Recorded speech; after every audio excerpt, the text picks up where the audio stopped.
הצלחה רבה, ואני עוברת אלייך, מור דניאל. שלום. ואת מטפלת באמצעות בישול. נכון. האם זה אפשרי? כן, איך זה זה אפשרי. נעשה? אני אסביר מעט מה זה טיפול בבישול. טיפול בבישול זה למעשה שיטה לטיפול רגשי, שמתבססת על אותם עקרונות של טיפול בהבעה ויצירה. כדי להבין טוב יותר, אני רוצה לחדד. טיפול בבישול יש לו שני אספקטים. אספקט אחד הוא בעצם האספקט של התרפיה העצמית. הרבה אנשים שאוהבים לבשל מספרים שהבישול מאפשר להם מעין התרגעות, איזה מעבר לסטייט אוף מיינד שהוא כמעט מדיטטיבי כזה, שדרך הבישול הם מרגישים שהם יכולים לבטא את עצמם ולהביע יצירתיות, הם מרגישים מאוד יעילים, היעילות העצמית שלהם גוברת, התחושה של המסוגלות, הביטחון העצמי, הרבה פעמים בזכות זה שהם מקבלים פידבקים טובים מהסביבה. כל הדברים האלה הם רווחים פסיכולוגיים של האדם שמבשל בלי קשר לנוכחות של המטפל. ואיך זה נעשה בפועל? יש לך מטבח גדול בקליניקה או בבית? כן, אז אני אתייחס לפן השני, שזה הפן הקליני באמת, שבו המטפל הוא עד לתהליך הטיפולי, לתהליך של הבישול של האדם שמבשל. ונוכחים בתוך התהליך של הבישול גם המטפל וגם המטופל, במטבח שהוא טיפולי. בקליניקה אצלי, אני עובדת בקליניקה שיש בה גם אפשרות לבישול וגם אפשרות לאומנות, אפשר לגעת בזה אחר כך, אבל אני רוצה לספר על התהליך. למעשה המטופל בא, מבשל, והמטפל מסתכל, ותוך כדי ההתבוננות הוא בעצם מלקט מידע על העולם הפנימי של המטופל, על המאפיינים האישיותיים שלו, על תכנים שמעסיקים אותו. איך? תוך כדי שיחה? במהלך הבישול מדברים? זה לא חייב להיות מילולי.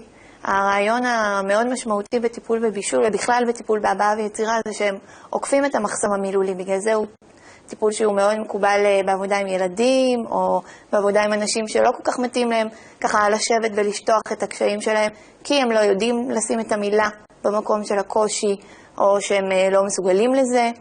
המטופל מבשל לבד או שאת עוזרת לו במטבח? אז זה מאוד מעניין לראות עד כמה הוא תלוי ועד כמה הוא עצמאי, עד כמה הוא רוצה את הנוכחות של מי שעומד לידו או מעדיף לעבוד לבד, כמה הוא פסיבי, אקטיבי, בטוח בעצמו או מאוסס, לראות איך הוא ניגש לחומרים, אם הוא עובד עם מתכון מאורגן ומסדר לעצמו ככה את הכל מול העיניים, או שהוא מעדיף להיות רוח חופשייה. הרעיון הוא שאנחנו מאמינים שמה שקורה בתוך הקליניקה זה מעין מיקרוקוסמוס של החיים האמיתיים.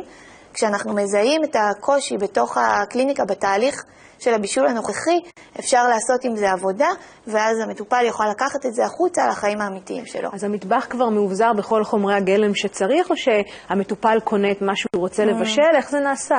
המטבח הוא מאובזר במה שצריך, זה כמובן משתנה בהתאם למה שיש. לפעמים באים כמה מטופלים ברצף, חלקם משתמשים בחומרים שאולי אחר היה רוצה להשתמש בהם במקומם. מעניין לראות, הייתה לי מטופלת בדיוק שבוע שעבר שהביאה איתה את חומר הגלם שהיא רצתה להשתמש בו, וזה מעניין לראות עד כמה השליטה אצלה תופסת את המקום המשמעותי, שהיא לא הייתה מוכנה להשאיר את החוסר ודאות או את העמימות לגבי זה שאולי לא יהיה בדיוק את חומרי הגלם, והיא לא תוכל להכין בדיוק את מה שהיא רצתה. כן. אז אנחנו לומדים מתוך ההתנהלות של המטופלים בתהליך הזה של הבישול, בדיוק על אותם קשיים ועל העולם הפנימי שלהם, ומתוך זה אנחנו מגיבים. לפעמים במילים, לשאלתך הקודמת, לפעמים ממש בשיחה, ובעצם הבישול מהווה איזושהי פלטפורמה לשיח ורבלי, פתוח, על אותם תכנים, ולפעמים במחוות התנהגותיות. כן. עכשיו, אני למשל לא מסוגלת לבשל כלום אם אין לי מתכון לפניי. אז אדם שמגיע לקליניקה צריך להמציא משהו מהראש, הוא חייב שיהיה לו איזה בסיס בבישול? לא בהכרח. קודם כל יש ספרים, המון ספרים בקליניקה שאפשר להשתמש בהם ולקבל מהם השראה או רעיונות. אם העובדה שאת לא יכולה לבשל בלי מתכון היא איזושהי תמה שמעסיקה אותך, וזה משהו שהיית רוצה לשנות בחיים שלך, אז בהכרח אנחנו נעבוד עם אותו תוכן, אבל לא בהכרח. זאת אומרת, מטופלים יכולים להגיע ולהחליט שיום אחד הם עובדים עבודה חופשית ויום אחר נעזרים במתכונים, וזה פתוח והכל אפשרי. איך את הגעת לתחום המיוחד הזה? הגעתי מתוך אהבה גדולה לבישול, באמת כתחביב.